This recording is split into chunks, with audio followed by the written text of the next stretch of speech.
स्वागत है दोस्तों, एक नए एपिसोड में पुनः आप लोगों का स्वागत है। और आज हम लोग आरआरबी एनटीपीसी में आयोग के द्वारा पूछे गए प्राचीन भारतीय इतिहास के सभी सवाल बिल्कुल करने वाले हैं एक साथ। बिल्कुल धुआंधार ये श्रृंखला चलने वाली है और इसमें देखेंगे कि आयोग का नज़रिया क्या है सवाल पूछने का। और जो मेरे प्रिय छात्र लगे हुए हैं अपनी मंजिल के लिए, उस मंजिल तक पहुंचने के लिए उनको अपनी तैयारी में क्या थोड़े से बदलाव करने हैं जिससे वो अपनी मंजिल को पाने में बिल्कुल सरलता और आसानी से पहुंच सके। तो चलिए शुरुआत करते हैं। हो जाइए कमर कस के, तैयार हो जाइए और ये श्रृंखला बिल्कुल करेंगे हम लोग। और मान के बैठना है आपको कि जब तक तोड़ेंगे नहीं तब तक छोड़ेंगे नहीं। कहते हैं संकल्प से बड़ा कुछ होता नहीं है। मान लिए तो हार गए और ठान लिए तो जीत गए। तो ठान के बैठना मेरे दोस्तों। और एक सूचना और भी कि यह श्रृंखला बिल्कुल हम लोग जो शुरू कर रहे हैं इस सीरीज में प्रश्न के साथ आंसर करेंगे। जहां थोड़ी बहुत ज़रूरत मुझे लगेगा कि ये व्याख्या ज़रूरी है, इतनी व्याख्या मैं करूंगा कि ये श्रृंखला, अगर ये सीरीज आप 2 से 3 बार सॉल्व कर लीजिए तो मेरी गारंटी है कि 80% सवाल यहीं से आयोग हूबहू पूछेगा, इससे बाहर जाने वाला नहीं है। तो चलिए देर मत कीजिए, शुरू करते हैं। और रुके रहिएगा, टिके रहिएगा, देखते हैं कि आप पूरी देखिए और जवाब भी दीजिए। अगर आपको जानकारी है तो कमेंट भी करके बताते रहिए किस प्रश्न का क्या आंसर होगा। चलिए शुरू करते हैं और लग जाते हैं। पहला सवाल आपके सामने है, सिंधु घाटी सभ्यता निम्न में से कौन सा स्थल पंजाब में स्थित है? तो इसका है रोपड़। और इसके बारे में कहते हैं कि आज़ादी के बाद खोजा जाने वाला, ये भारत का स्वतंत्रता के बाद खोजा जाने वाला पहला स्थल है रोपड़, जो कहाँ से मिला है? पंजाब। आप जानते हो कि भारत की सबसे प्राचीन सभ्यता का नाम ही क्या है? सिंधु घाटी सभ्यता, जिसे हम, इसका प्रमाणिक नाम क्या है? हड़प्पा सभ्यता। इसका प्रमाणिक नाम ही क्या है? हड़प्पा सभ्यता।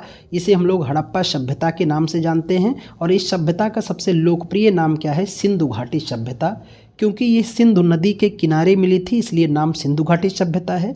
और इसके जो स्थल मिले थे वो हड़प्पा नामक नगर में मिले थे, इसलिए इसका नाम पड़ गया हड़प्पा सभ्यता। इसकी खोज 1826 में चार्ल्स मैसन ने किया था। जो बातें बता रहा हूँ इनको अगर कहीं आपको लगेगी ज़रूरत तो नोट डाउन ज़रूर करते रहना। मेरा तो सुझाव यही है व्यक्तिगत कि लिखते ज़रूर रहना। एक संक्षिप्त नोट्स भी बन जाएगा और आयोग के द्वारा पूछे गए सवाल भी आपके सॉल्व हो जाएंगे। तो हड़प्पा सभ्यता की खोज 1826 में किसने किया था? चार्ल्स मैसन साहब ने किया था। एक अंग्रेज़ थे चार्ल्स मैसन। उन्होंने पहली बार खोज का मतलब देखा था उन्होंने बस, तो उसी को खोज की संज्ञा दी जाती है। लेकिन इस सभ्यता का जो सबसे ज़्यादा सवाल पूछा जाता है वो ये, इस सभ्यता का उत्खनन सबसे पहले किसने कराया?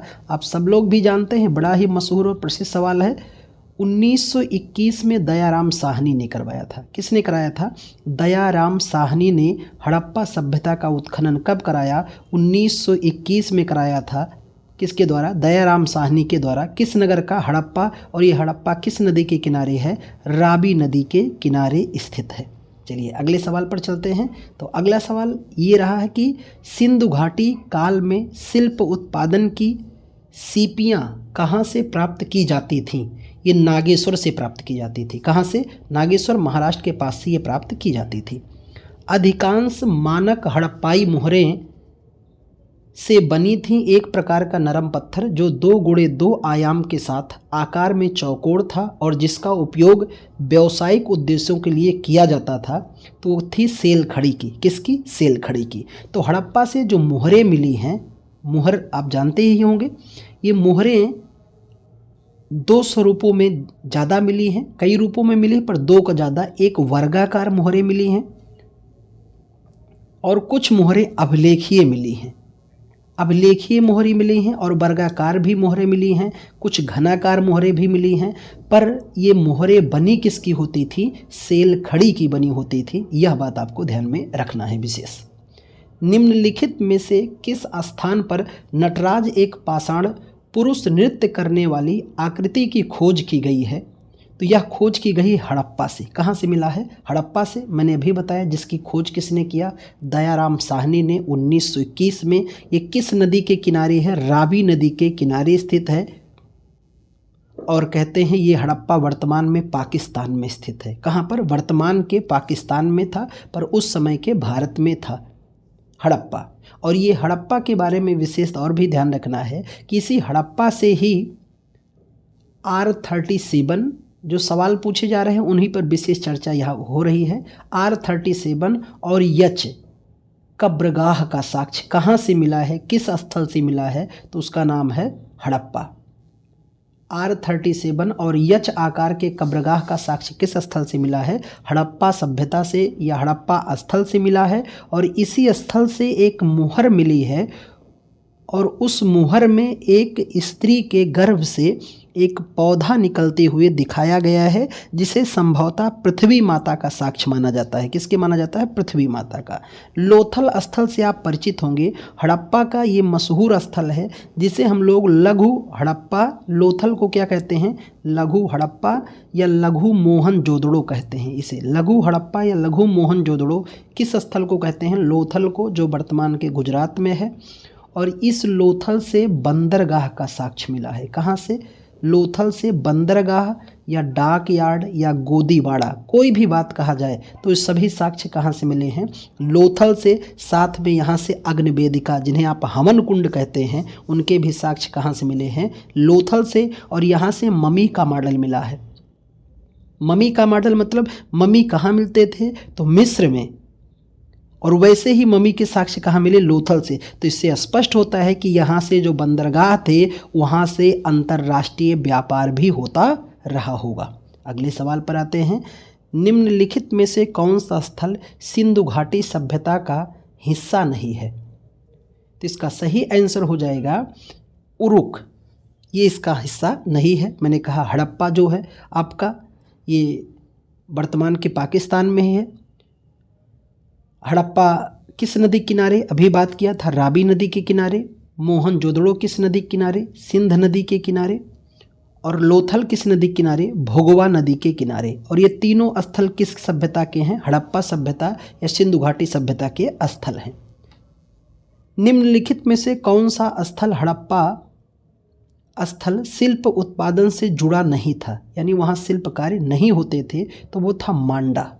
जैसे हड़प्पा का आकार पूछा जाता है कि हड़प्पा सभ्यता का आकार क्या था, तो उसका आकार आरंभ में त्रिभुजाकार था। क्या था, त्रिभुजाकार। आज भी सवाल पूछा जाता है तो लगभग यही आकार लगाया जाता है। कहीं कहीं समवर्गाकार या समचतुर्भुजाकार भी बताएंगे, पर यह त्रिभुजाकार आकार था।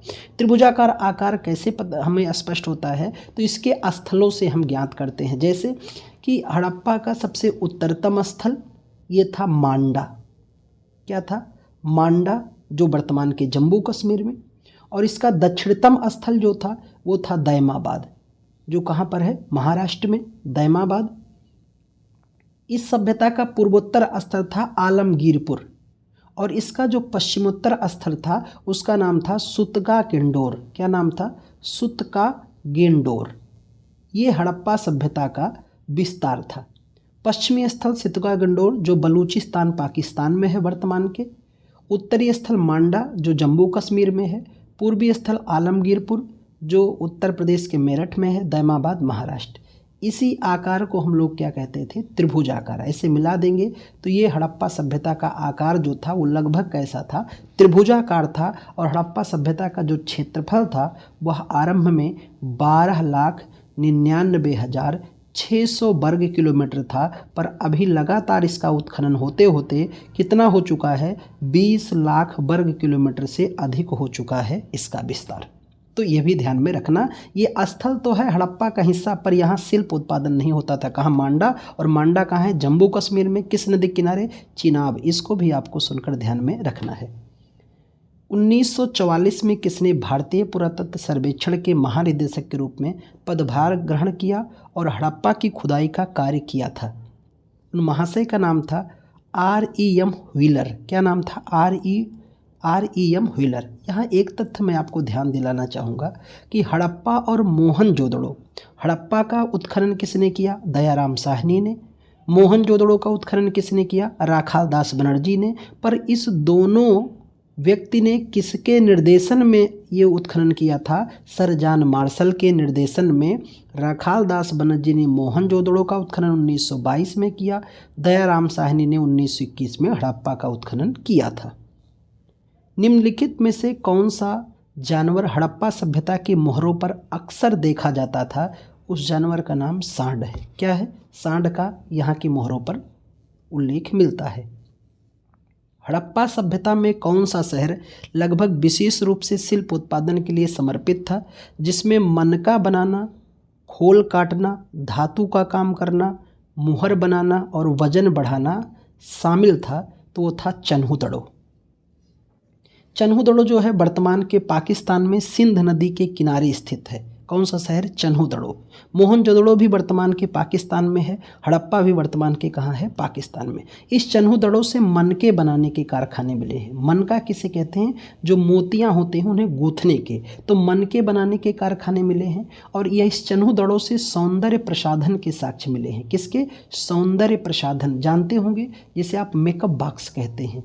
यहीं से ही सौंदर्य प्रसाधन यानी अंजन सलिका, लिपस्टिक इत्यादि के साक्ष्य मिले हैं। कहाँ से? चन्हुदड़ो से। और यहीं से मिला एक साक्ष्य है चन्हुदड़ो से, एक ईंट पर एक बिल्ली का पीछा करते हुए कुत्तों के पंजे का निशान भी कहाँ से मिला है? चन्हुदड़ो से। और पत्थर की नेवले की मूर्ति भी मिली है चन्हुदड़ो से। निम्नलिखित में मानव गतिविधि और सभ्यता के प्रागैतिहासिक काल का सही कालानुक्रमिक क्रम कौन सा है? तो ये है पुरा पाषाण काल, मध्य पाषाण काल, नवपाषाण काल। यानी पाषाण काल को हम 3 कालखंडों में अध्ययन के दृष्टि से बांटते हैं। कितने कालखंडों में? 3। सबसे पहले पुरा पाषाण काल। पुरा मतलब पुराना होता है, पाषाण मतलब पत्थर। जब मानव धरती पे आया और पुराना पत्थर प्रयोग करता था उसे पुरा पाषाण काल कहे। और दूसरा काल जो है उसको हम लोग कहते हैं नव पाषाण काल। यानी नव मतलब नया, पाषाण मतलब पत्थर। लेकिन पुरा से नौ के बीच का जो समय है उसको हम लोग मध्य पाषाण काल कहते हैं। क्या कहते हैं? मध्य। तो इसका क्रम यही है। सबसे पहले कौन सा काल आया? पुरा पाषाण, फिर मध्य पाषाण काल, फिर नव। यहाँ एक तथ्य आपको मैं याद दिलाना चाहता हूँ बस विशेष तौर पर। पूरा पाषाण काल में ही सबसे पहले अग्नि की खोज की गई थी। मानव ने सबसे पहले अग्नि की खोज किस काल में की थी? पूरा पाषाण काल में अग्नि की खोज हुई। लेकिन अग्नि का विधिवत प्रयोग किस काल में हुआ था? नव पाषाण काल में। यहीं पर कुम्हार के चाक का आविष्कार और पहिए का आविष्कार हुआ। सबसे पहले पशु को पालतू बनाया गया किस काल में? मध्य पाषाण काल में। और किस स्थान से उल्लेख मिला है? बागौर से। और कहते हैं पहला पालतू पशु कौन था? कुत्ता। और सबसे पहले कृषि का उल्लेख कहाँ से मिला है? नवपाषाण काल में। और सबसे प्राचीन खाद्यान्न हमारा जो है जौ है, लेकिन प्रयोग के आधार पे कौन सा है? चावल है। इसे ध्यान में रखना। किसके संदर्भ में? पाषाण काल के संदर्भ में।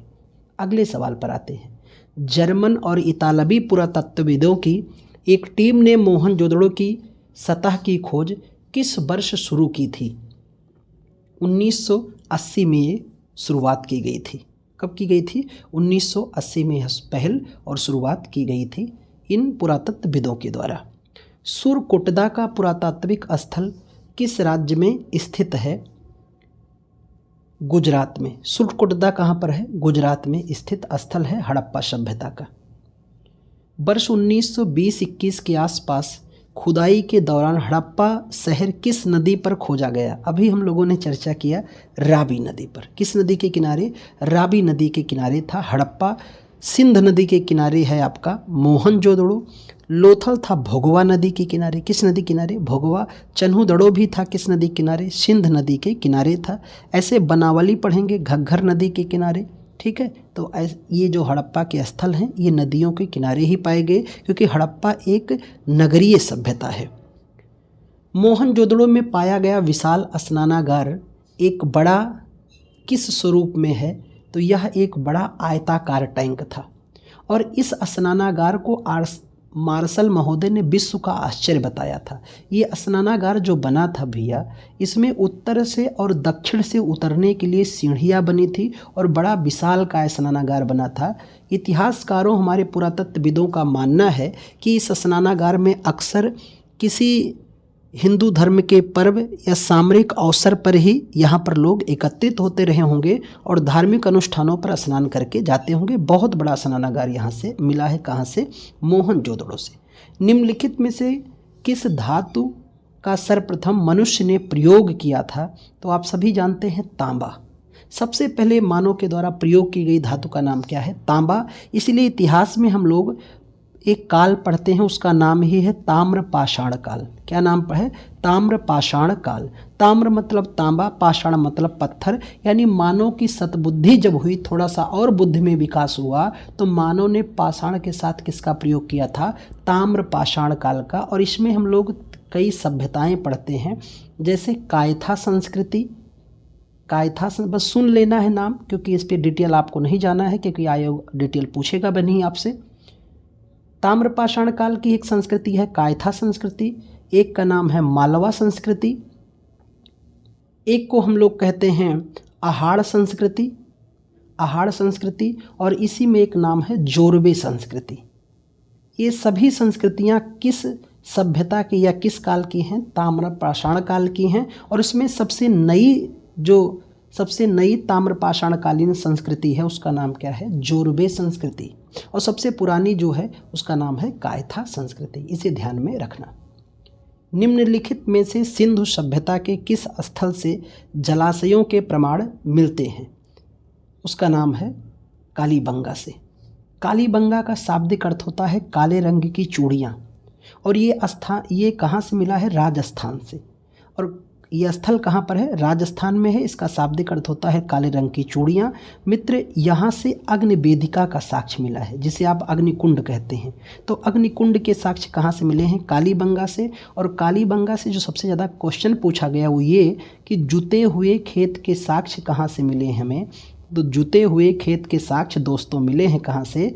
कालीबंगा से ही मिले हैं।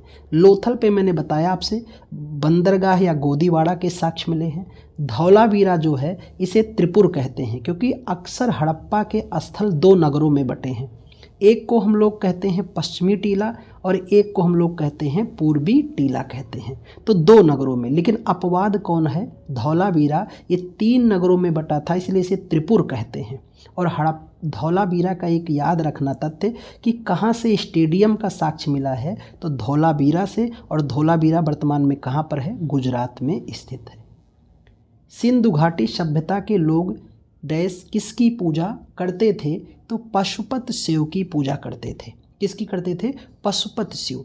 यानी मोहनजोदड़ो से एक मुहर मिली है, जिसे मार्शल महोदय ने उस मुहर को पशुपत शिव का मुहर बताया है।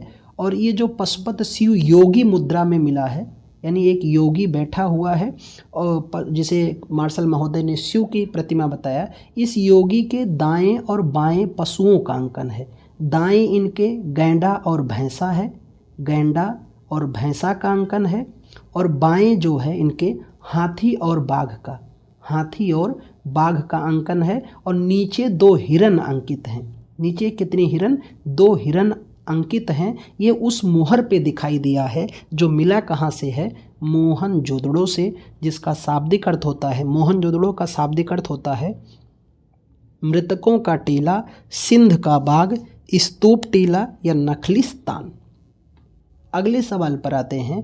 उपनिषद शब्द में उप शब्द क्या दर्शाता है? तो उप का भाव होता है निकट, और सद मतलब बैठना। यानी किसी जिज्ञासा के लिए जब गुरु के समीप बैठने को ही क्या कहते हैं? उपनिषद। और हमारे ग्रंथों में कुल कितने उपनिषद हैं? 108 उपनिषद हैं। कितने? 108 उपनिषद हैं। और एक उपनिषद का नाम खूब सुना होगा कि किस उपनिषद में सत्यमेव जयते महावाक्य मिलता है? मुंडको उपनिषद में। क्या नाम है? मुंडको उपनिषद में। और सबसे प्राचीन उपनिषद हमारा क्या है? छांदोग्य उपनिषद। क्या नाम है? छांदोग्य उपनिषद सबसे हमारा पुराना है। सबसे बड़ा उपनिषद है बृहदारण्यक उपनिषद। ठीक है, तो ये भी ध्यान में रखना। और कितने उपनिषद हमारे हैं? 108। इसकी जानकारी हमें मुक्तिका उपनिषद में दी गई है। और 108 में से 10 उपनिषद पर शंकराचार्य, आदि गुरु शंकराचार्य ने क्या लिखा है? महाभाष्य। कितने उपनिषद पे? 10 पर महाभाष्य भी लिखा है। अगले सवाल पर आते हैं। ऐत्रेय उपनिषद के ऐत्रेय अरण्यक की दूसरी पुस्तक के 4, 5वें, 6ठे अध्याय से संबंधित है, और इसे सबसे पुराना उपनिषद माना जाता है।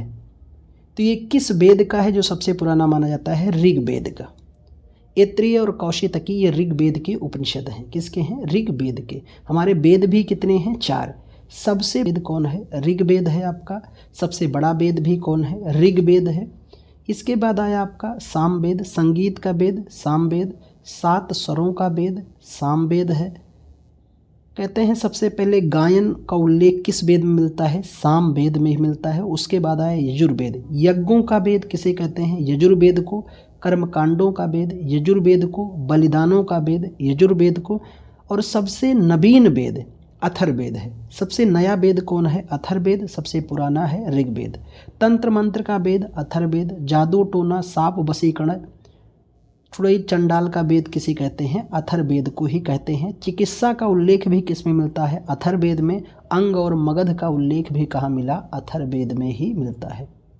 निम्नलिखित में से कौन सा शास्त्र वैदिक साहित्य का हिस्सा नहीं है? तो वो है आपका पिटक, क्योंकि पिटक का मतलब पिटारा होता है और ये बौद्ध धर्म से संबंधित है। बाकी उपनिषद, अरण्य और ब्राह्मण ये सभी हिस्से हैं किसके? वैदिक साहित्य के हिस्सा माने जाते हैं। ऋग्वेद 4 हैं। वेदों में सबसे पवित्रतम वेद है, जिसमें 10,600 ऋचाएँ डैश कितने सूक्तों के 10 अध्याय शामिल हैं? तो ऋग्वेद में कुल सूक्तों की संख्या पूछी गई है, तो इसकी संख्या कितनी है? 1028। ऋग्वेद में कुल 10 मंडल में 1028 सूक्त हैं और सबसे पुराना वेद हमारा कौन सा है? ऋग्वेद ही है। हिंदू धर्म में देव को पौधों के स्वामी, रोगों के उपचारक और धन के दाता के रूप में किसे माना जाता है? तो सोम देवता को। किसको? सोम को। सोम को हम लोग आह्लादक देवता कहते हैं। सोम एक पेय पदार्थ होता है जो लोग अक्सर खुशी के मौके पर पीते थे। कुछ लोग इसको शराब कहते हैं, जो सही नहीं है। एक औषधि टाइप का था जिसका पान लोग करते थे देवता वगैरह, सोमरस का। तो सोम देवता इसके हैं। हिंदू धर्म में निम्नलिखित किस देवता को सृजनकर्ता कहा गया है? आप सभी जानते होंगे कि सृजनकर्ता हमारे कौन है? ब्रह्मा जी। सृजनकर्ता कौन है? ब्रह्मा जी हमारे सृजनकर्ता माने जाते हैं। पालनकर्ता विष्णु जी, संहारकर्ता शिव माने जाते हैं। और शुभ देवता, आरंभकर्ता हमारे गणपति गजानन जी माने जाते हैं। प्रारंभिक हिंदू दर्शन में जीवन के कितने चरण निर्धारित किए गए थे? तो 4 चरण। जीवन के कितने चरण? 4 चरण। और इन 4 को हम लोग आगे चल कर के आश्रम का भी नाम देते हैं। क्या नाम देते हैं? 4 आश्रम भी बताए गए हैं, जिन्हें हम लोग ब्रह्मचर्य आश्रम, गृहस्थ आश्रम, संन्यास आश्रम और वानप्रस्थ, ये 4 आश्रम की बात करते हैं जीवन के संबंधित। ऋग्वेद के स्रोतों को के रूप में जाना जाता है। तो ऋग्वेद के स्रोतों को हम लोग सूक्त के रूप में कहते हैं। और एक सूक्त में 3 से लेके 300 तक मंत्रों तक पाए जाते हैं। तो मंत्रों के समूह को ही सूक्त कहते हैं।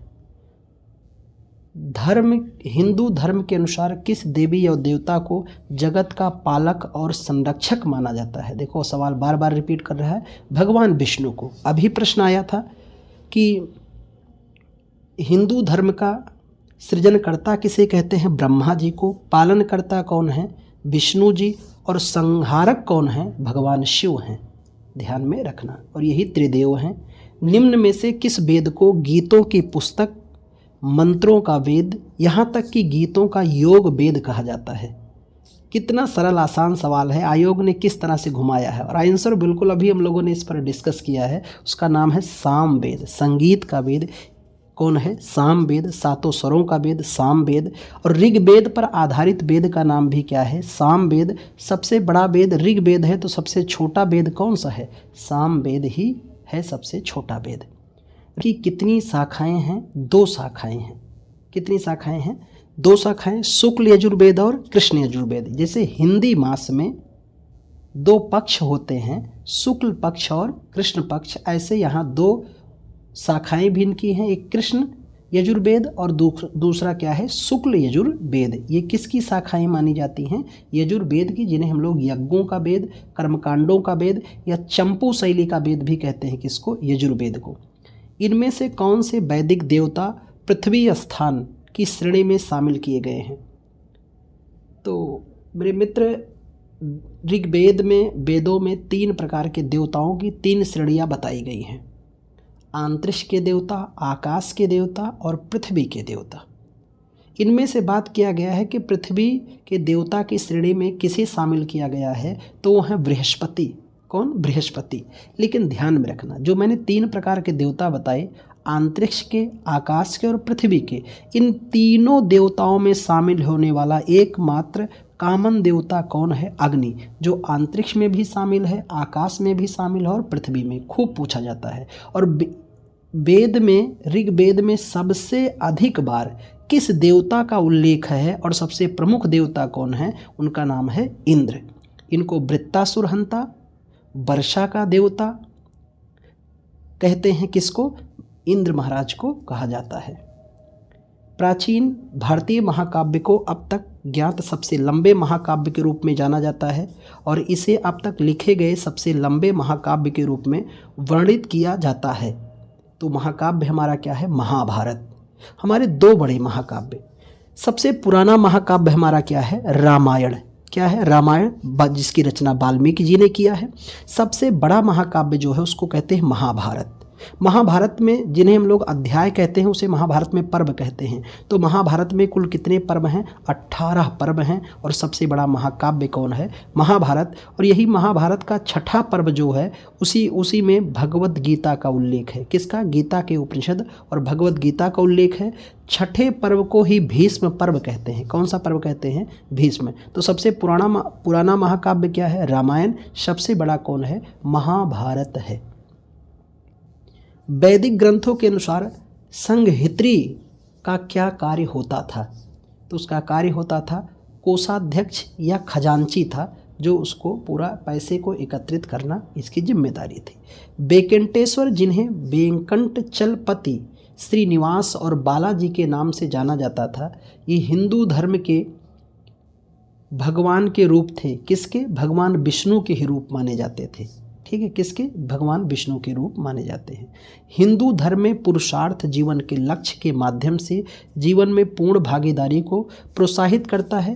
निम्नलिखित में से कौन एक पुरुषार्थ नहीं है? तो जो पुरुषार्थ नहीं है वो है आपका सत्व। हमारे धर्म में पुरुषार्थ का मतलब पुरुष का लक्ष्य, यानी जो पुरुष लक्ष्य विहीन होता है वो पशु के समान होता है। आप मेरी बातों को सुन रहे हैं, प्रश्न को सॉल्व, यानी आपके पास क्या है? लक्ष्य है। जिनके पास लक्ष्य ही ना हो वो बिल्कुल कैसे हैं? पशु विहीन होते हैं, पशु की तरह होते हैं वो। तो पुरुषार्थ कितने बताए गए? हमारे 4 पुरुषार्थ बताए गए। धर्म, अर्थ, काम और मोक्ष, यही 4 पुरुषार्थ हैं। अभी आप जो पढ़ाई कर रहे हो, अभी आपका पढ़ना लिखना क्या है? धर्म है।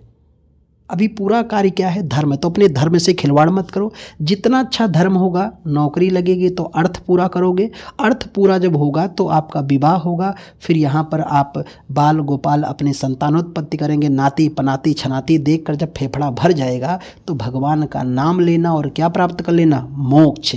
यही जीवन का 4 लक्ष्य है और यही सार तत्व है जिस पे आपका जीवन टिका हुआ है। बृहदारण्यक, मुंडक और तैत्तिरीय निम्नलिखित में से किस श्रेणी के धार्मिक ग्रंथ के उदाहरण हैं? अभी मैंने कहा ये उपनिषद हैं और हमारे कुल कितने उपनिषद हैं? 108 उपनिषद हैं। मैंने कहा सबसे बड़ा उपनिषद कौन है? बृहदारण्यक। सबसे प्राचीन छांदोग्य उपनिषद है। और अभी मैंने आपको बताया कि किस उपनिषद में सत्यमेव जयते महावाक्य मिलता है, कमेंट करके बताओ। तो उपनिषद कितने हो गए? 108 हैं। और पुराण हमारे कितने हैं? 18। सबसे पुराना पुराण कौन है? मत्स्य पुराण। अगर ऑप्शन में न हो तो क्या लगाना? वायु पुराण लगाना। क्या लगाना? वायु पुराण। और महाकाव्य मैंने बताया सबसे पुराना कौन है? रामायण। और सबसे बड़ा कौन सा है? महाभारत। कौन सा? महाभारत। जातक कथाएं बौद्ध धर्म की संबंधित हैं। पुरातत्वविद बी लाल ने मेरठ के किस जिले में हस्तिनापुर में कब खुदाई की थी? तो यह सन है इनका 1951 और 52 में बी लाल महोदय के द्वारा खुदाई की गई थी।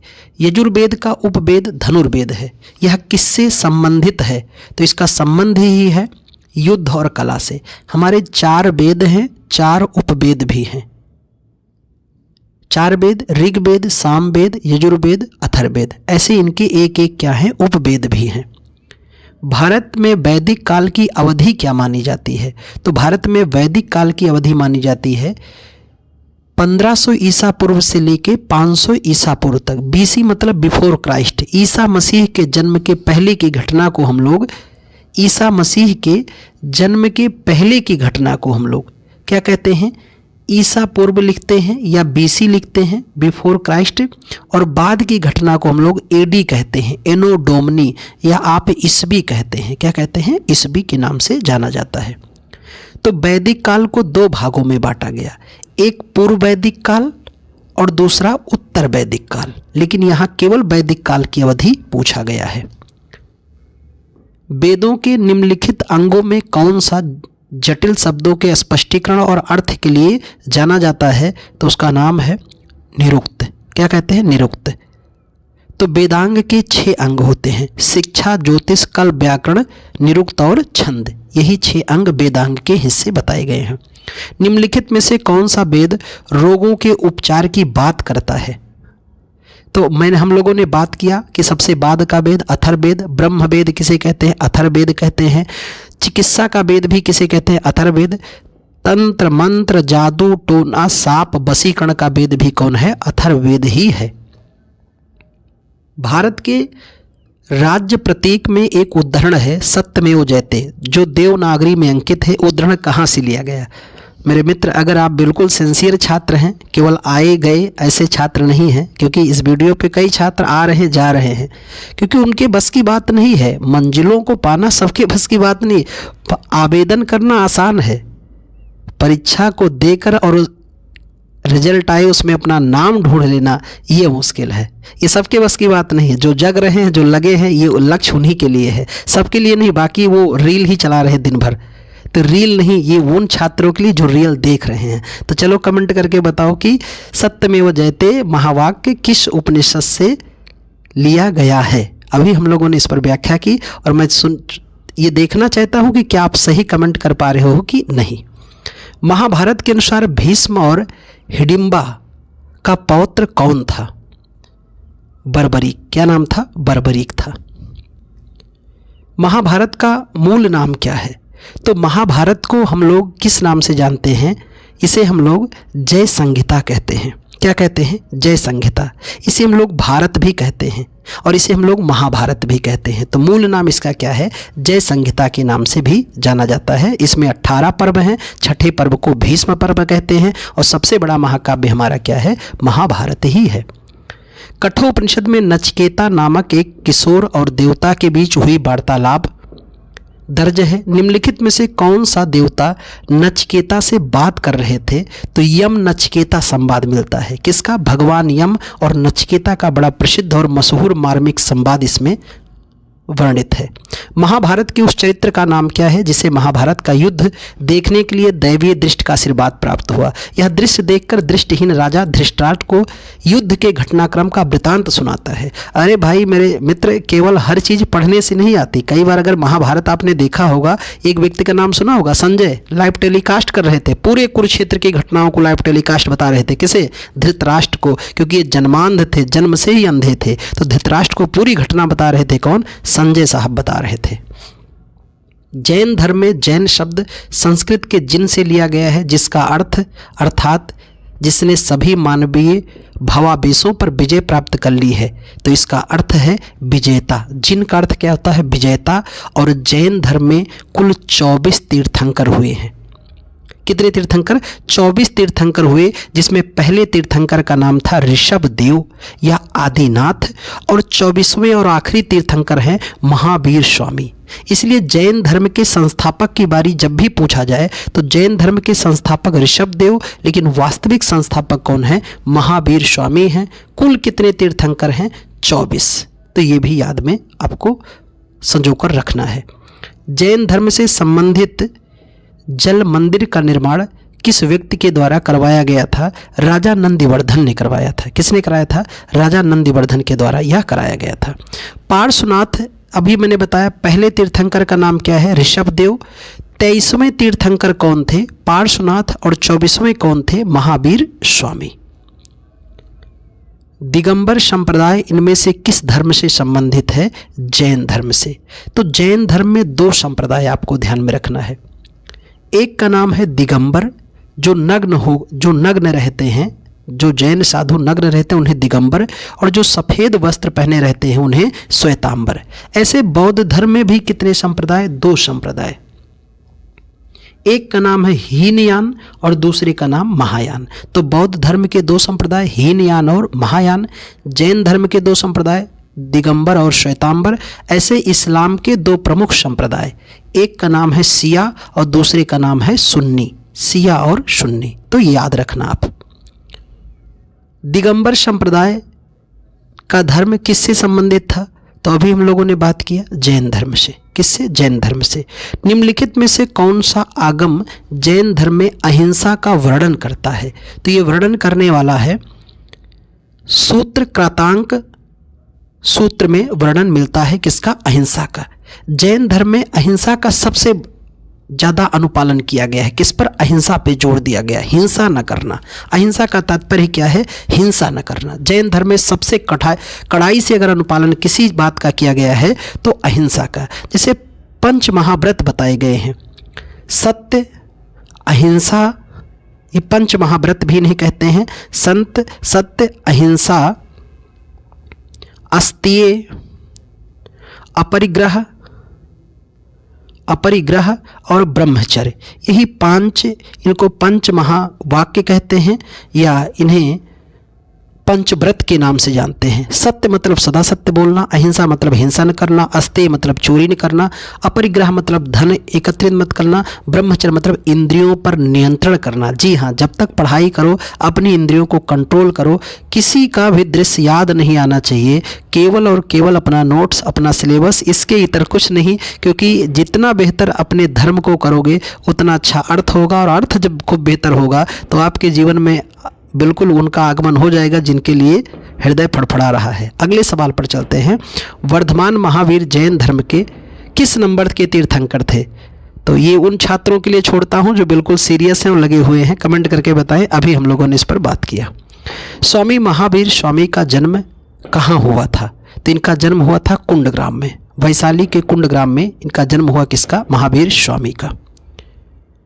महावीर स्वामी और उनके अनुयायियों की शिक्षाओं को लगभग 1500 वर्ष पहले जिस रूप में लिखा गया था उसी रूप में वर्तमान में यह किस स्थान पर उपलब्ध हमें मिलता है? तो गुजरात के वल्लभी में। कहाँ पर? गुजरात के वल्लभी में यह उसी रूप में विद्यमान है। जैनियों की सार्वभौमिक प्रार्थना नवकार मंत्र में नमो अरिहणांत का शाब्दिक अर्थ क्या है? तो इसका शाब्दिक अर्थ मिलता है कि मैं उन सभी आत्माओं को नमन करता हूँ जो अपनी सभी गति कर्मों से मुक्त हो गई हैं। जब एक तीर्थंकर अपने नश्वर शरीर को छोड़ता है तो उसे किस रूप में जाना जाता है? उसे हम लोग कहते हैं निर्वाण, निर्वाण की प्राप्ति। यानी निर्वाण का तात्पर्य है जीवन और मरण के चक्र से मुक्त हो जाने को क्या कहते हैं? निर्वाण। लेकिन जैन धर्म में एक पद्धति है, प्राण त्यागने की एक पद्धति है, क्लेश के द्वारा प्राण त्यागते हैं, जिसे हम लोग संथारा कहते हैं। क्या कहते हैं? संथारा या संलेखना पद्धति के नाम से जाना जाता है। और हमारे अभी हाल में ही जैन साधुओं ने इसी पद्धति से प्राण त्यागा है। और इसी पद्धति से प्राण त्यागने वाला सम्राट का नाम बताओ, तो उनका नाम था चंद्रगुप्त मौर्य। क्या नाम था? चंद्रगुप्त मौर्य। ये मौर्य वंश के संस्थापक थे। ये जैन धर्म के बाद में अनुयायी बन गए थे। और किस पद्धति से प्राण त्यागा था? संथारा या संलेखना पद्धति से प्राण त्यागने वाले प्राचीन इतिहास में दो सम्राट, एक चंद्रगुप्त मौर्य, दूसरे का नाम था इंद्र तृतीय, राष्ट्रकूट वंश का शासक। जैन मठवासी प्रतिष्ठानों को क्या कहा जाता था? तो इसे हम लोग वसादीस कहते थे। क्या कहते थे? वसादीस कहते थे। निम्न में से कौन सा बौद्ध धर्म से संबंधित एक पवित्र ग्रंथ है? तो उसका नाम है त्रिपिटक। 3 पिटक हैं, सुत्त पिटक, अधिधम्म पिटक और विनय पिटक। यही बौद्ध धर्म के 3 पिटक हैं। पिटक का तात्पर्य होता है पिटारा। दीघा निकाय में लंबे प्रवचन होते हैं जिन्हें 3 खंडों में विभाजित किया गया है, जिनमें क्रमशः सिल, कंघधा, महावग्धा और पाथेय के रूप में जाना जाता है। तो इनकी संख्या कुल कितनी है? 34। माना जाता है कि गौतम ने अंतिम ज्ञान प्राप्ति के लिए बोधगया जाने से पहले 6 साल तक किस स्थान पर शुद्ध चित्त से ध्यान किया था? तो इन्होंने सबसे ज़्यादा शुद्ध चित्त से ध्यान किया था प्रागबोधि में। कहाँ पर? प्रागबोधि में। बुद्ध का नाम आप जानते हो, बौद्ध धर्म के संस्थापक हैं गौतम बुद्ध। और इनका जन्म कहाँ हुआ था? कपिलवस्तु के लुम्बिनी नामक ग्राम में इनका जन्म हुआ था। बेड़ुवन विहार बौद्ध मठ निम्न में से किस भारतीय राज्य में स्थित है? तो यह है त्रिपुरा में। अब कहाँ पर स्थित है? वर्तमान राज्य में त्रिपुरा में स्थित है। इनमें से कौन सी मध्य भारतीय बोली है, संस्कृत से काफ़ी हद तक संबंधित है और बौद्ध धर्म में साहित्यिक की प्रमुख भाषाओं में से एक मानी जाती है? तो वो है आपकी पाली, क्योंकि बौद्ध धर्म की बोलचाल की भाषा क्या थी? पाली, और जैन धर्म की क्या थी? प्राकृत थी। त्रिपिटक किस धर्म का पवित्र ग्रंथ माना जाता है? तो चलो कमेंट करके बताओ, पर फिर भी बता दे रहे हैं बौद्ध धर्म का। 3 पिटक, सुत्त पिटक, अधिधम्म पिटक और विनय पिटक, यही हैं बौद्ध धर्म के पिटारे। निचेरियन डाइसोनिन की बौद्ध शिक्षा किस देश में शुरू की गई थी? यह जापान में शुरू हो गई थी। तो आज भी जापानी और चीनी, तिब्बती, ये सबसे ज़्यादा बौद्ध धर्म की तरफ झुकाव है और आस्थावान है। गौतम बुद्ध का संबंध किस गण से संबंधित था? तो इनका संबंध था शाक्य गण से। इस शाक्य गण के थे कौन? गौतम बुद्ध क्षत्रिय परिवार के माने जाते थे गौतम बुद्ध महाराज। बुद्ध ने अपना पहला उपदेश सारनाथ में अपने 5 शिष्यों को दिया था, और जिसे क्या कहा जाता था? यानी उस उपदेश की घटना को एक शब्दों में हम लोग जानते हैं और उसे हम लोग कहते हैं धर्मचक्र परिवर्तन। जब गौतम बुद्ध ने घर छोड़ा था तो उसे हम लोग कहते हैं महाविनिष्क्रमण। गृह त्याग को क्या कहते हैं? महाविनिष्क्रमण कहते हैं। और जब इन्होंने उपदेश दिया 5 ब्राह्मणों को, तो उन 5 ब्राह्मणों को उपदेश देने की घटना को कहते हैं धर्मचक्र परिवर्तन। सारनाथ में पाली भाषा में दिया। और जब इन्होंने धरती छोड़ा तो उसे हम लोग कहते हैं महापरिनिर्वाण। क्या कहते हैं? महापरिनिर्वाण। थेरी गाथा एक बौद्ध ग्रंथ है का हिस्सा है। भिक्षुओं द्वारा रचित छंदों का संग्रह है। किसके छंदों का? सुत्त पिटक का। 3 पिटकों में से कौन अधिधम्म पिटक से संबंधित है? तो संबंध है किसका? दार्शनिक मामलों का उल्लेख किसमें मिलता है? अधिधम्म पिटक में वर्णन आता है। वैशाली में द्वितीय बौद्ध संगीति का संचालित किया गया था। तो ये संचालित किया था किसने? कालाशोक ने। हम लोग जानते हैं कि बौद्ध धर्म की कुल कितनी संगीतियाँ हुई हैं? 4 संगीतियाँ हुई हैं। अक्सर इनका स्थान और शासक, ये 2 नाम ही पूछे जाते हैं। बाकी मध्य में अध्यक्षता भी किसने की थी, यह भी सवाल आता है। तो पहली कहाँ हुई थी? राजगृह में। दूसरी कहाँ हुई? वैशाली में। तीसरी कहाँ हुई? पाटलिपुत्र में। चौथी कहाँ हुई? कश्मीर के कुंडलबन में हुई थी। कहाँ पर? कुंडलबन में। राजगृह किस शासक के काल में? तो हुई थी अजातशत्रु के काल में। वैशाली हुई थी कालाशोक के काल में। और पाटलिपुत्र हुई थी सम्राट अशोक के काल में। और कश्मीर हुई थी तो कनिष्क के काल में। कुषाण वंश का शासक कनिष्क के काल में ये हुई थी। और इसी कनिष्क के काल में चौथी बौद्ध संगीति में बौद्ध धर्म हीनयान और महायान 2 संप्रदायों में विभाजित हो गया। तो 4 स्थानों पे हुई, राजगृह, वैशाली, पाटलिपुत्र और कश्मीर। राजगृह के समय शासक कौन था? अजातशत्रु। वैशाली के समय कालाशोक। पाटलिपुत्र के समय सम्राट अशोक। कनिष्क के समय कश्मीर के समय कौन था? राजा कनिष्क था। जातक कथाएं किस धर्म से संबंधित हैं? तो जातक कथाएं संबंधित है बौद्ध धर्म से। जातक का तात्पर्य होता है पूर्व जन्म की कथाएं। इसमें गौतम बुद्ध के पूर्व जन्म की कथाएं मिलती हैं। किसमें? जातक कथाओं में। निम्नलिखित में से कौन एक प्राचीन बौद्ध ग्रंथ है? तो उसका नाम है अभिधर्माकोश माना जाता है बौद्ध धर्म का प्राचीन ग्रंथ। उस बौद्ध ग्रंथ का नाम बताएं जिसमें भिक्षुओं के लिए नियम शामिल किए गए हैं। तो है विनय पिटक। अधिधम्म पिटक में दार्शनिक उपदेश हैं। विनय पिटक में नियम कानून बताए गए हैं। हीनयान और महायान का संबंध किस संप्रदाय से है? मुझे लगता है अगर आप बिल्कुल धैर्य से लगे हुए हैं तो ये सवाल केवल वही छात्र बता सकते हैं जो लगातार क्लास को सुन रहे हैं।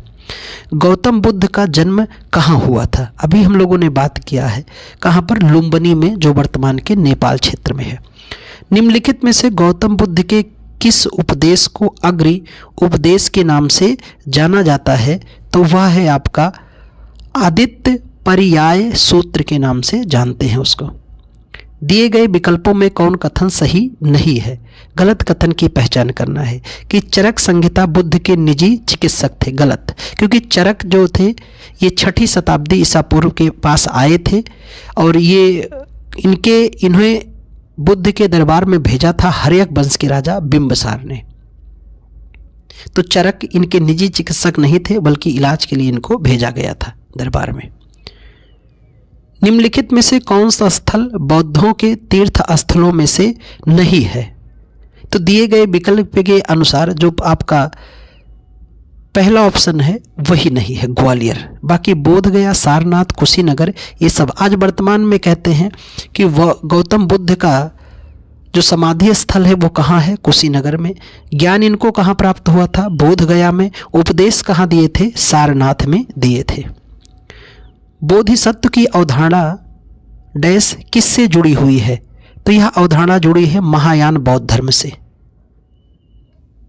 हीनयान के लोग बुद्ध को एक महापुरुष मानते थे और महायान के लोग उनको एक भगवान के रूप में मानते थे। इनमें से कौन बौद्ध धर्म की कौन सी संस्कृति अपने तांत्रिक अनुष्ठानों के लिए जानी जाती है? तो उसका नाम था वज्रयान।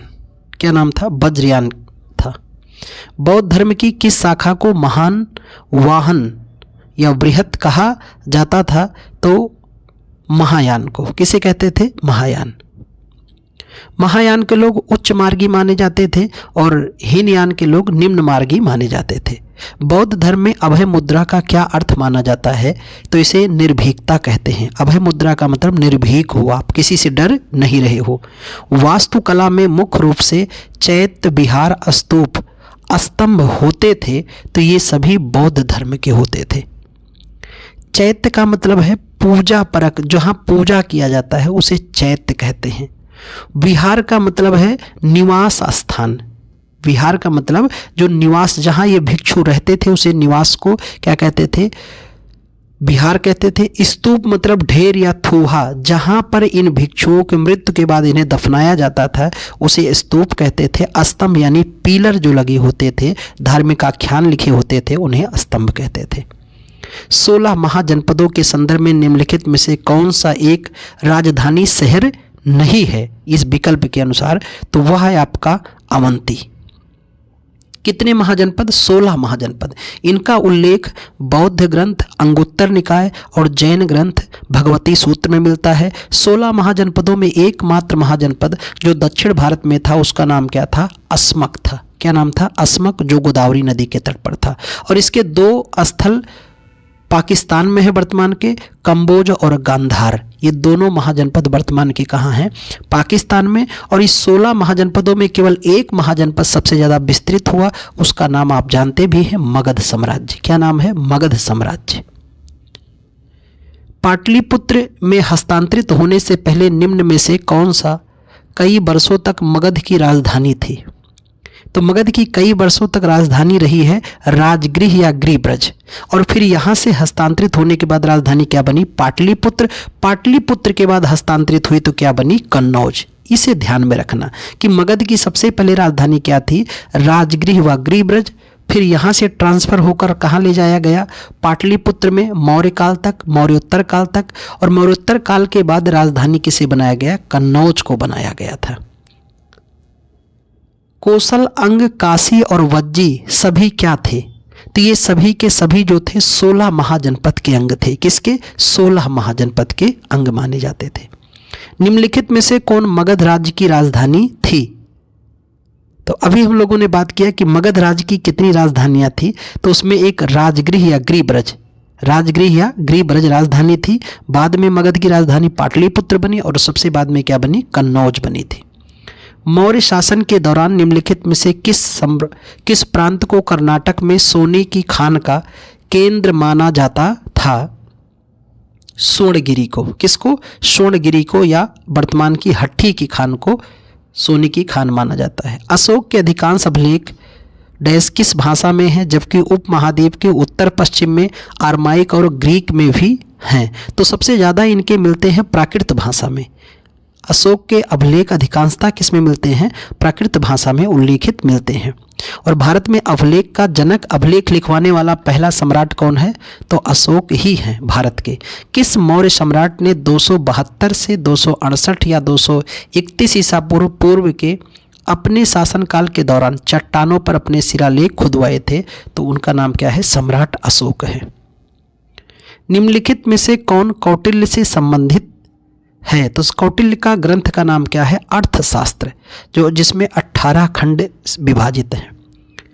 मौर्य शासक अशोक के द्वारा निर्मित सारनाथ लायन कैपिटल किससे बना हुआ था? तो यह बना हुआ है बलुआ पत्थर से। किससे बना है? बलुआ पत्थर से बनाया गया था। निम्न में से कौन सा स्थल आधुनिक गुजरात में स्थित है जहां अशोक के शिलालेख भी अवस्थित हैं? तो वह है आपका गिरनार या जूनागढ़। मास्की कर्नाटक के किस जिले में पुरातात्विक स्थल है जिसे 1915 में सी बीडान द्वारा सम्राट अशोक के छोटे शिलालेख की खोज के साथ प्रसिद्धि प्राप्त हुई थी? रायचूर में, कर्नाटक के रायचूर जिले में। भगवान बुद्ध को सम्मानित करने के लिए मध्य प्रदेश में सम्राट अशोक द्वारा निर्मित बौद्ध स्मारक का नाम क्या है? सांची का स्तूप। ये सबसे खूबसूरत और बेहतर, आज भी इसके अवशेष विद्यमान है। किसके? सांची के स्तूप के। मुद्रा राक्षस नाटक का लेखक कौन था? बड़ी प्रसिद्ध रचना है ये। तो विशाख दत्त ने क्या लिखा था? मुद्रा राक्षस लिखा था। पुरातात्विक विद, भाषा विज्ञानी और ईस्ट इंडिया कंपनी के अधिकारी जेम्स प्रिंसेप ने अशोक के राजादेश की व्याख्या की थी।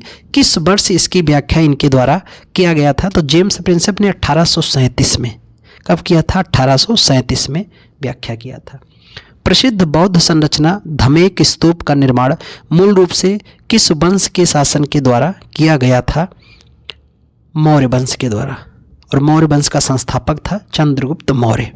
ऐतिहासिक ग्रैंड ट्रंक रोड को कई शासकों ने विकसित किया। मौर्यों के शासनकाल में इसे हम लोग किस नाम से जानते थे? उत्तरापथ कहते थे। और शाहजहां के इसे हम लोग उत्तरापथ कहते थे। और बाद में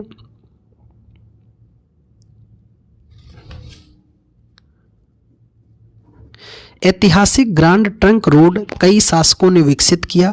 मौर्य काल में इसे किस नाम से जानते थे? उत्तरापथ के नाम से जाना जाता था इसे। और शेरशाह सूरी के काल में इसे हम लोग शेरशाह सूरी मार्ग कहते थे। और बाद में अंग्रेजों के काल में इसे हम लोग जीटी रोड या वर्तमान में ग्रांड ट्रंक रोड कहते हैं। किसने मौर्य प्रशासन में विभिन्न विभागों के नियंत्रक के रूप में अध्यक्षों का उल्लेख किया है? तो यह उल्लेख किया गया है कौटिल्य या विष्णुगुप्त के द्वारा उल्लेख किया गया है मौर्य काल में। अशोक के शिलालेख में कलिंग युद्ध में अशोक की विजय का उल्लेख किया गया है। तो यह वर्णन मिलता है 13वें शिलालेख में। किसमें? 13वें शिलालेख में। अशोक के जीवन का पहला सबसे बड़ा और आखिरी युद्ध यही था, कलिंग। कलिंग कहाँ? उड़ीसा का पुराना नाम भी था कलिंग। अगले सवाल पर आते हैं कि मौर्य सम्राट चंद्रगुप्त मौर्य वंश के संस्थापक थे। भारतीय इतिहास के शासन के बारे में निम्नलिखित में से कौन सा कथन गलत है जो उनके बारे में सही नहीं है? तो इसका सही आंसर हो जाएगा कि बैरम खां सबसे अच्छा सहयोगी। तो बैरम खां इनके काल में था ही नहीं, वह अकबर के काल में था। तो यह वाक्य गलत है। निम्नलिखित में से कौन सा राजा संघमित्रा और महेंद्र वर्मन के पिता थे? तो ये थे सम्राट अशोक ही। अशोक महान इनके पिता थे और अपने संतानों को बौद्ध धर्म के प्रचार के लिए इन्होंने श्रीलंका भेजा था। मेगास्थनीज भारत आने वाले शुरुआती खोजकर्ता में से एक था। उसका संबंध किस देश से था? तो ये यूनान का था। और ये किसके दरबार में राजदूत होकर आया था? तो चंद्रगुप्त मौर्य को ये दहेज में मिला था। तो दहेज में मिलने वाला राजदूत कौन था? मेगास्थनीज। इसके बाद आया था एक चीनी यात्री फाहियान। फाहियान किसके काल में? चंद्रगुप्त द्वितीय के काल में। फिर आया होयनसांग समुद्रगुप्त के काल में।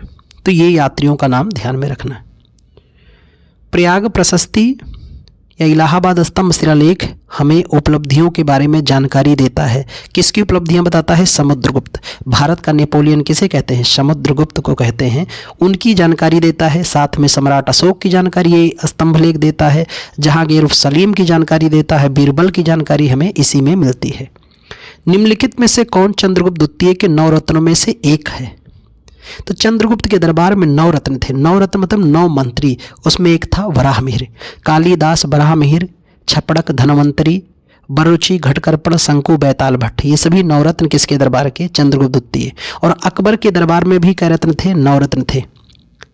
अबुल फजल, फैजी, तानसेन, बीरबल, मान सिंह, टोडरमल, मुल्ला दो प्याजा, हकीम हुकाम, ये सब अकबर के दरबार के 9 मंत्री थे।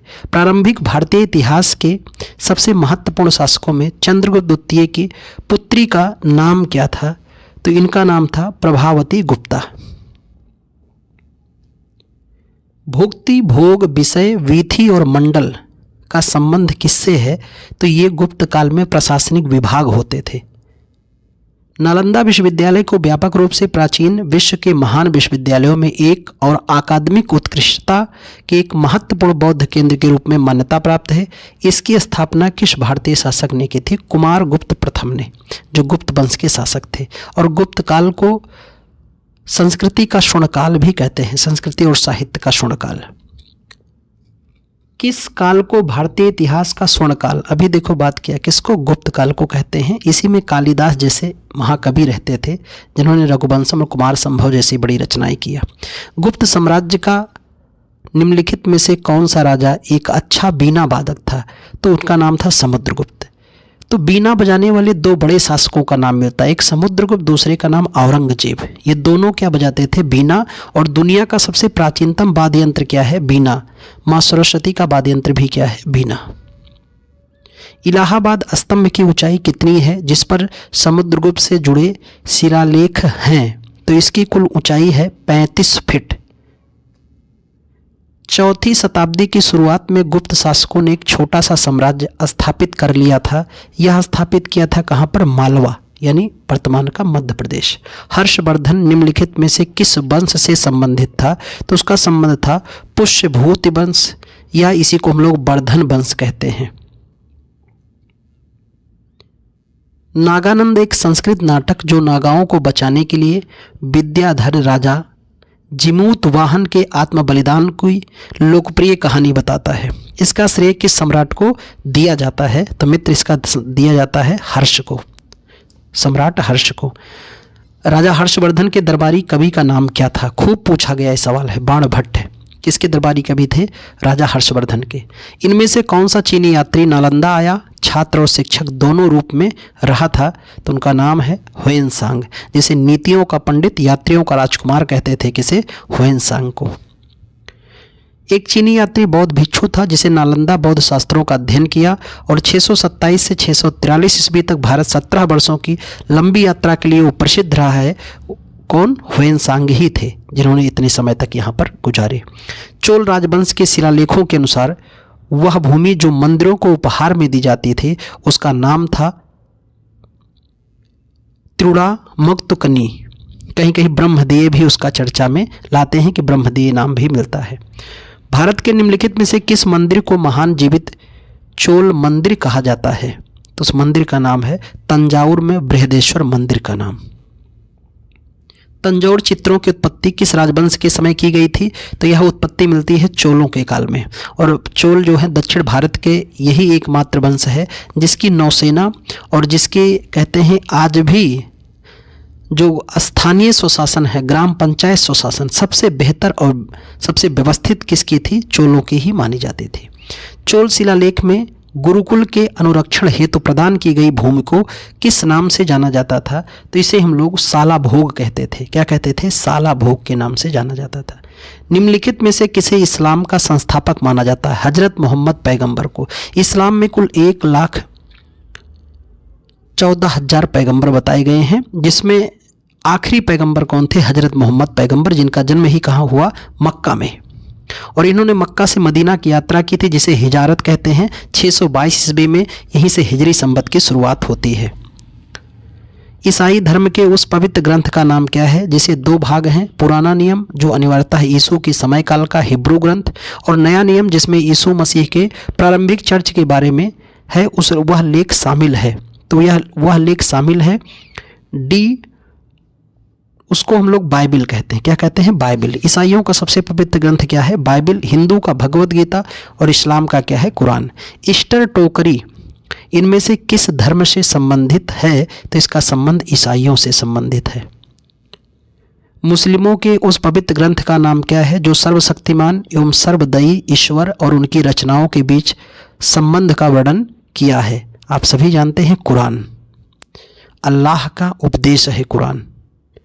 जिन पुस्तकों में ईसा मसीह के जीवन के अभिलेख दर्ज हैं उन्हें हम किस रूप में जानते हैं? तो इसको हम लोग जानते हैं इंजील के रूप में।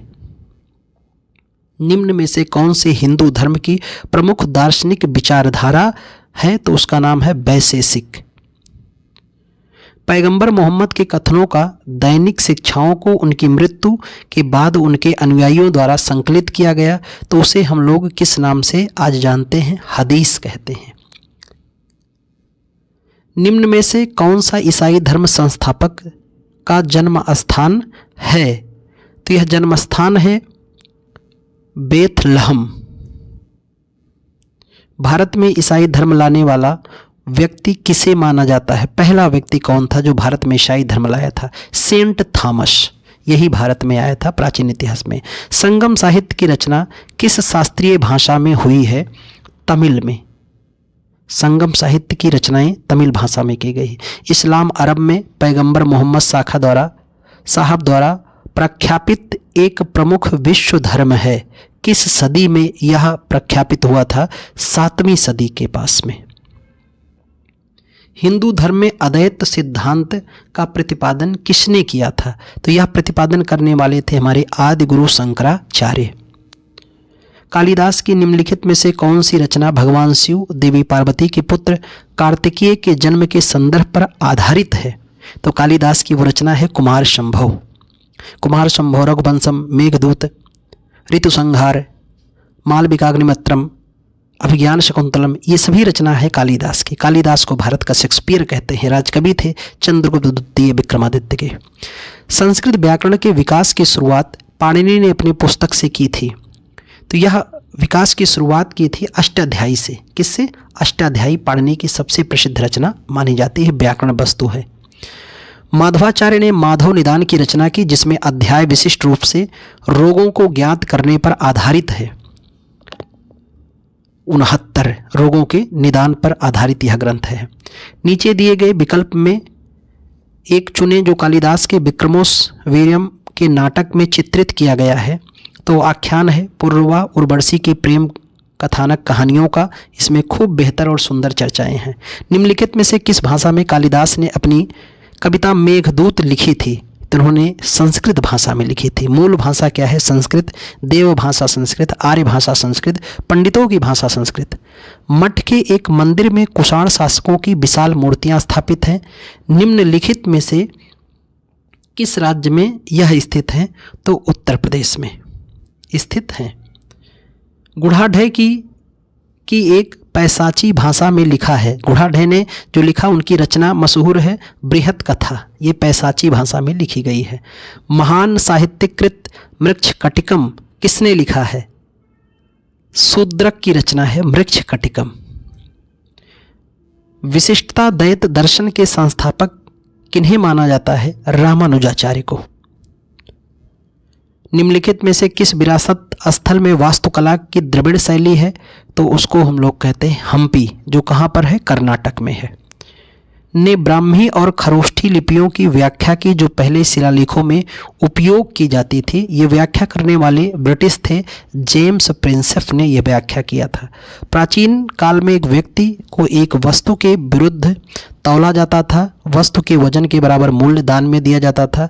इस प्रथा को किस नाम से जाना जाता था? इसे हम लोग तुला भार या तुला दान कहते थे। सम्राट अकबर के काल में खूब बड़ी मशहूर हुई थी ये, और आगे चल करके ये सारी प्रथाओं को औरंगजेब ने बंद किया। पूरा लेख का अर्थ क्या होता है? केवल अर्थ इसका बताना है। शिलालेखों के अध्ययन को ही हम लोग क्या कहते हैं? पूरा लेख या एपिग्राफी कहते हैं। निम्नलिखित में से कौन भारतीय दर्शन के 6 संप्रदायों का हिस्सा माना जाता है? तो वह है आपका योग। और योग के संस्थापक कौन है? महर्षि पतंजलि माने जाते हैं। सिकंदर ने 326 ईसा पूर्व में भारत पर आक्रमण करने के लिए सबसे पहले किस नदी को पार किया था? सिंधु नदी को। और झेलम नदी पर आकर युद्ध हो गया था। ये देखो सवाल भी आया है, हाइडेस्पेज का युद्ध किसने जीता था? सिकंदर ने। तो चिनाब नदी के पास में जो युद्ध लड़ा गया था उसी को यूनानी भाषा में हाइडेस्पेज का युद्ध भी कहते हैं। राजा पोरस से हुआ था। 10 कुमार चरितम या 10 राजाओं की कहानियों की रचना की गई थी दंडी के द्वारा। दंडी की बड़ी प्रसिद्ध रचना है। विविध विषयों का वैज्ञानिक जानकारी का संग्रह बृहत संहिता लिखा था वराह मिहिर ने, जो बहुत बड़े भौगोलिकविद और गणितज्ञ भी हैं। महान भारतीय साहित्य कृतियों में मेघदूत और अभिज्ञान शकुंतलम किसकी रचना है? तो भारत के शेक्सपियर कालिदास की ये महान रचनाएं हैं। किस मूल भारतीय राजवंश ने अपने शासकों के चित्रों के साथ अपने स्वयं के सिक्के भी जारी किए हैं? सातवाहन राजवंश ने। तो ये प्राचीन राजवंश है सातवाहन राजवंश। 9वीं शताब्दी में प्रसिद्ध विक्रमशिला विश्वविद्यालय की स्थापना किसके द्वारा की गई थी? तो पाल वंश के शासक धर्मपाल ने इसकी स्थापना की थी। भीमबेटका के शैलाश्रय में निम्नलिखित में से किसके लिए प्रसिद्ध था यह शैलाश्रय यानी गुफा? तो प्रारंभिक उपमहाद्वीप पर मानव जीवन के प्रारंभिक निशान। सबसे पहले गुफा चित्रकारी का उल्लेख कहाँ मिलता है? भीमबेटका, जो रायसेन मध्य प्रदेश में है। अलबर्नी ने अपनी प्रसिद्ध पुस्तक किताब उल हिंद किस भाषा में लिखी थी? तो यह थी अरबी भाषा में, जिसका अर्थ होता है भारत की खोज। और कहते हैं ना कि संस्कृत रामायण महाभारत पढ़ने वाला पहला मुस्लिम विद्वान कौन था? अलबर्नी। निम्नलिखित में से किस नदी तट पर सिकंदर और पोरस की लड़ाई हुई थी? तो उसको हम लोग कहते हैं झेलम नदी को। मोढेरा का सूर्य मंदिर का निर्माण किस राजवंश के द्वारा कराया गया था? चालुक्य राजवंश ने। पर सूर्य मंदिर फेमस कहाँ का है? कोणार्क का सूर्य मंदिर, जो उड़ीसा में है, जिसे ब्लैक पैगोडा कहते हैं। निम्नलिखित में से किस प्राचीन भारतीय दार्शनिक ने पदार्थ के सबसे छोटे कण पर विचार किया और इसे प्रमाण नाम दिया था? तो ऐसे भारतीय ज्ञानलब्ध व्यक्ति का नाम क्या था? कणाद। ये सभी भारत के बड़े ही महान विद्वान व्यक्ति थे। प्रारंभिक भारतीय दार्शनिकों ने पदार्थ को वर्गीकृत करने के लिए कितने बुनियादी तत्वों का वर्णन किया था? कुल 5 तत्व का। Vikram Samvat calendar Gregorian calendar से कितने वर्ष आगे है? तो यह है आपका 56.7 वर्ष आगे है। निम्नलिखित में से कौन सा विकल्प भारत का सही कालानुक्रमिक इतिहास का वर्णन करता है या देता है? तो वह है आपका कि सबसे पहले काल कौन सा आया? तो देखो सबसे पहले आया आपका मौर्य काल नंबर 1। मौर्य काल के बाद फिर आ रहा है आपका गुप्त काल। गुप्त काल के बाद फिर कौन सा आया आपका? दिल्ली सल्तनत 3 नंबर पे, 4 पे आया मुगल काल। तो इसी क्रम को व्यवस्थित करना है। उस महान व्यक्ति का नाम बताइए जिसने भारत में बीजगणित के क्षेत्र में महत्वपूर्ण योगदान दिया है? आर्यभट्ट ने। ये सभी गुप्त काल के बड़े महान विद्वान थे। सुश्रुत संहिता किस विषय का वर्णन किया गया है? चिकित्सा और सर्जरी का सबसे उन्माद और सबसे बेहतर व्याख्या इसी में मिलती है। पुलिकेशिन प्रथम और पुलिकेशिन द्वितीय के शासक किस राजवंश से संबंधित थे?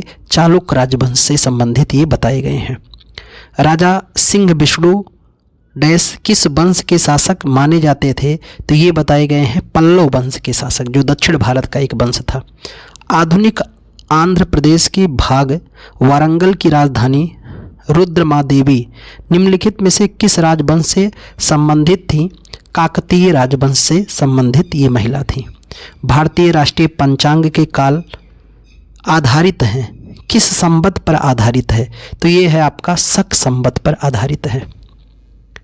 निम्नलिखित में से कौन सा भारत का सबसे पुराना सिक्का था? तो उसे हम लोग पंचमार्क सिक्का कहते थे, यानी 5 उस पर आकृतियां छपी थी। इसी को बौद्ध काल में करशापण भी कहते थे। क्या कहते थे? करशापण के नाम से भी जाना जाता था। ने दिल्ली शहर की स्थापना सबसे पहले की और इंद्रप्रस्थ नाम दिया था? तो ये स्थापना करने वाले पांडव थे। अब महाभारत में 5 पांडवों का नाम सुना होगा, उन्हीं ने इंद्रप्रस्थ का मतलब इंद्र की नगरी या इंद्र का घर था। तो ये एंशियंट हिस्ट्री में पूछे गए पूरे सवाल थे आयोग के द्वारा। कुछ सवाल बहुत ही ज़्यादा बेसिक हैं, कुछ थोड़े से मॉडरेट किया है, कुछ आयोग ने थोड़ा टफ किया है, कुछ सवाल इसमें ऐसे थे जिन्हें आपको छोड़ देना है, नहीं करना है।